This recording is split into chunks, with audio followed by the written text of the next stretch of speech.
Sampai dia memutuskan untuk keluar dan ngecek ada apa sih di luar.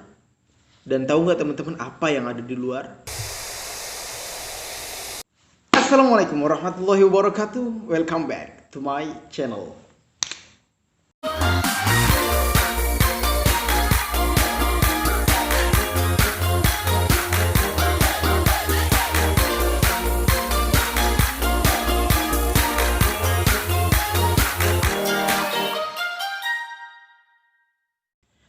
Kawan-kawan, kembali lagi bersama gua M. Rizky Muajadi di channel MR Muajadi. Bagi kawan-kawan yang menonton video ini, gua doain mudah-mudahan kawan-kawan semuanya disehatkan oleh Allah Subhanahu wa taala, dilancarkan segala urusannya dan diberkahkan segala rezekinya. Nah, kawan-kawan, malam ini gua akan cerita kismis dan berbeda dengan video-video sebelumnya. Karena video kali ini gue akan membawakan cerita dari salah satu viewers gue, kita sebut saja namanya Dewi lah. Dan dia mengirimkan cerita ini dari Hong Kong ya. Terima kasih Kak Dewi sudah bersedia mengirimkan cerita di channel MR Muajadi ini. Nah, langsung saja kawan-kawan kita simak cerita dari Kak Dewi ini di Kismis.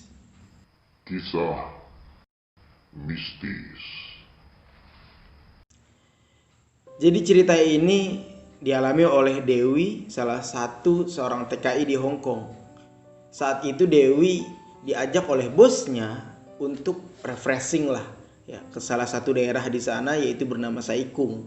Mulai start perjalanan jam 8 pagi dan sampai di suatu daerah itu jam 9 untuk nungguin teman-teman bosnya. Jadi Dewi ini rombongannya totalnya ada 5 orang, Dewi, bosnya, dan ketiga teman bosnya. Dan setelah semuanya kumpul nih, Dewi dan rombongan melanjutkan perjalanannya dan sampai pukul 2 siang. Dan saat itu ya biasalah namanya orang rekreasi ya, melihat pemandangan, foto-foto dan lain sebagainya. Dari dia berangkat sampai dia pulang itu nggak ada masalah sama sekali teman-teman. Sampai saatnya satu hari setelah perjalanan dari Sai Kung itu, Dewi mulai ngerasa badannya itu pegel-pegel, pada sakit semuanya. Untungnya ya saat itu lagi hari libur, jadi Dewi ini ya ada space buat istirahat kayak gitu. Nah, setelah 3 hari berlalu, dia sudah sehat tuh, sudah membaik badannya dan bisa beraktivitas seperti biasa lagi. Tapi setelah itu kejadian aneh mulai Dewi rasakan. Tiba-tiba dia merasakan mual dan sampai muntah sampai 2 kali. Dan muntahnya ini bukan muntah biasa, tapi sampai keluar darah.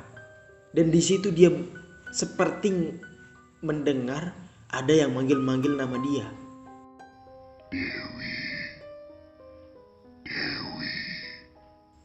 Sontak si Dewi ini nengok dong ke kanan kiri, tetapi dia tidak menemukan siapapun. Saat itu Dewi masih berpositif thinking, mungkin gue salah dengar kali. Dan dia melanjutkan aktivitas seperti biasa.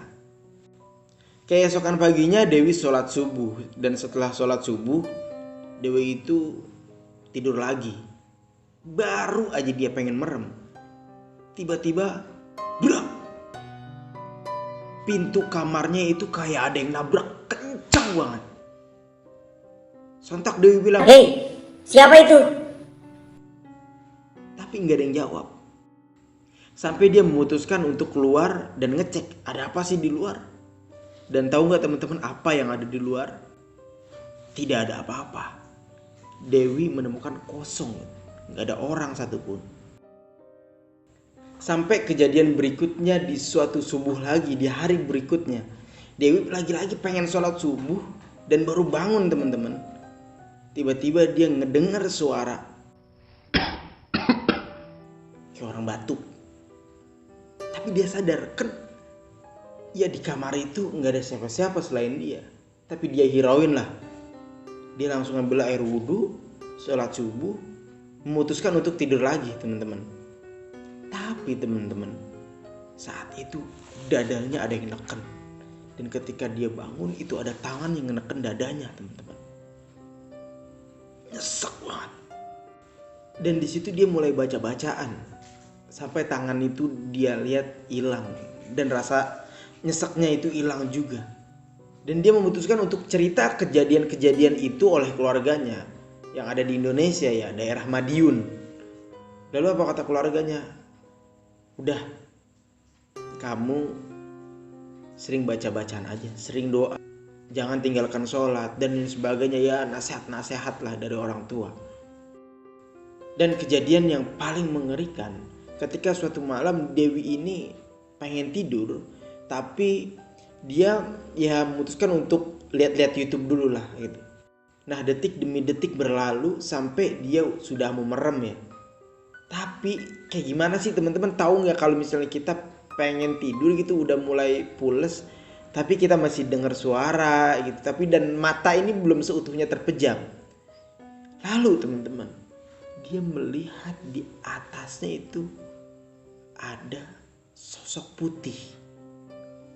Dan ketika dia membuka matanya, dia kaget luar biasa karena di atas dia itu ada pocong dan langsung tepat di depan mukanya.